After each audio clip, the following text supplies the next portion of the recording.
Then we have to talk about Sunrisers. Yes. Right. So now, of course, at the moment, by the time we are recording this, Sunrisers still have one more game to go. Yeah. Right. So Sunrisers are ranked third at the moment. Yes. But if they win their last game and Rajasthan lose their final game, they might get a top 2 finish. And I think they deserve it because they played so well. I think Sunrisers will win because most probably, yes. they have the match with Punjab. But the thing is, like, the Rajasthan has to lose. Rajasthan wins their final game, but they're playing KKR. Yeah, that's Right. a bit of a KKR and Rajasthan. Yeah. So basically, if Rajasthan, we have to talk about them separately, Yes. right?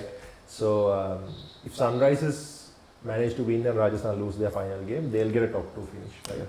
And they are quite dangerous because you see Travis Head and Abhishek Sharma. There's like proper fireworks. To be honest, Denuka, these two reminds me of Gilchrist and Hayden.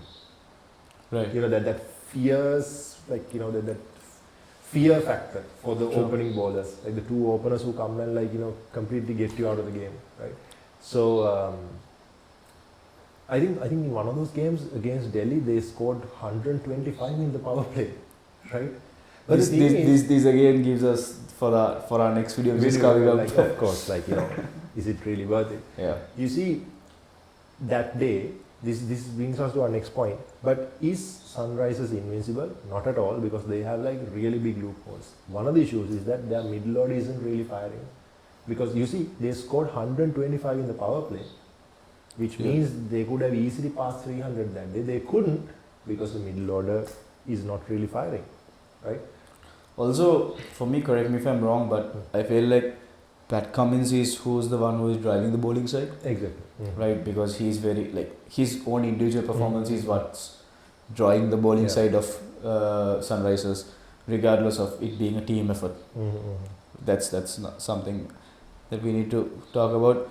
Even though Bhuvaneshwar is there, I don't see Bhuvaneshwar being much more like being impactful like Pat Cummins is. Exactly, right?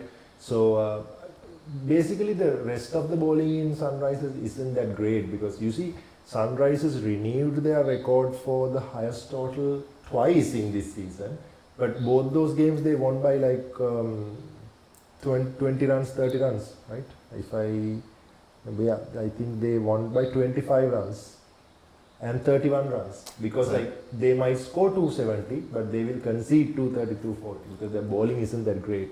So that's going to be a concern, because you can't win a tournament just with the bat. Yeah. Right? So if they make it to the playoffs, they'll have to watch out for that. But I don't think they have any in the next year. I think they have to figure out their bowling. Because like batting is fine. Travis said and Abhishek Sharma, they're like really firing it. But the middle order and the bowling is